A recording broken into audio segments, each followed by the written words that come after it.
ایک سوال یہ پیدا ہوتا ہے کہ بھائی تعلیمی نظام کے لیے بھی تو ہمیں کچھ کرنا ہے اور ایگزام بھی تو اسے دینا ہے.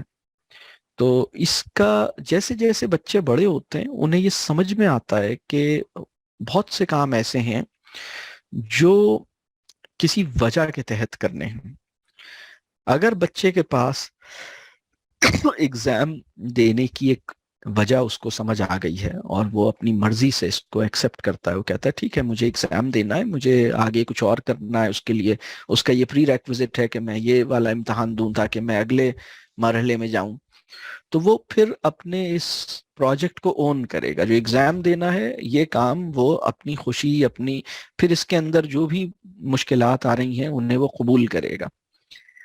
تو بچوں کے ساتھ ان چیزوں پر بڑی ڈسکشنز ہونی چاہیے اور ان کے اپنے مشاہدے کو بڑھنا چاہیے. مطلب بہت سے میں لوگوں کو جانتا ہوں کہ انہیں یہ نہیں پتا کہ ان کے گھر کی چھت پر یا ان کے اسکول میں جو پرندے اکثر آتے ہیں وہ کس طرح کے ہیں اور ان کے کیا نام ہیں. انہیں نہیں پتا. انہوں نے دیکھا ہی نہیں ان پرندوں کو غور سے کہ وہ ہمارے علاقے میں کون سے پرندے، کون سا پرندہ ہمارے علاقے کا نیٹو ہے اور کون سا پرندہ ہمارے علاقے کا نیٹو نہیں ہے. وہ مائگریٹری برڈ ہے جو ہمارے علاقے میں آیا ہوا ہے یا ہمارے علاقے سے گزر رہا تھا.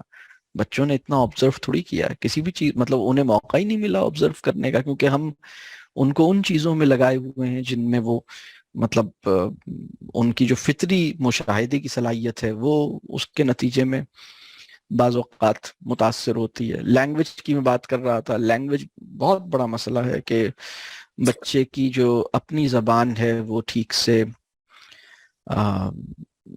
سے وہ رواں نہیں ہوتی اور اس کو دوسری زبان کے اوپر ہم فورس کرتے ہیں. یہ بڑا مسئلہ ہے. تو اس میں بھی ہمیں سمجھنے کی ضرورت ہے. جو بھی اس کی اپنی زبان ہے، چاہے وہ پشتو ہے، چاہے وہ پنجابی ہے یا عربک ہے، اس کو اپنی زبان کے اندر بہت رواں ہونا چاہیے اور بہت اطمینان اور خوشی سے اپنی زبان میں اپنی بات کا اظہار کرنا چاہیے.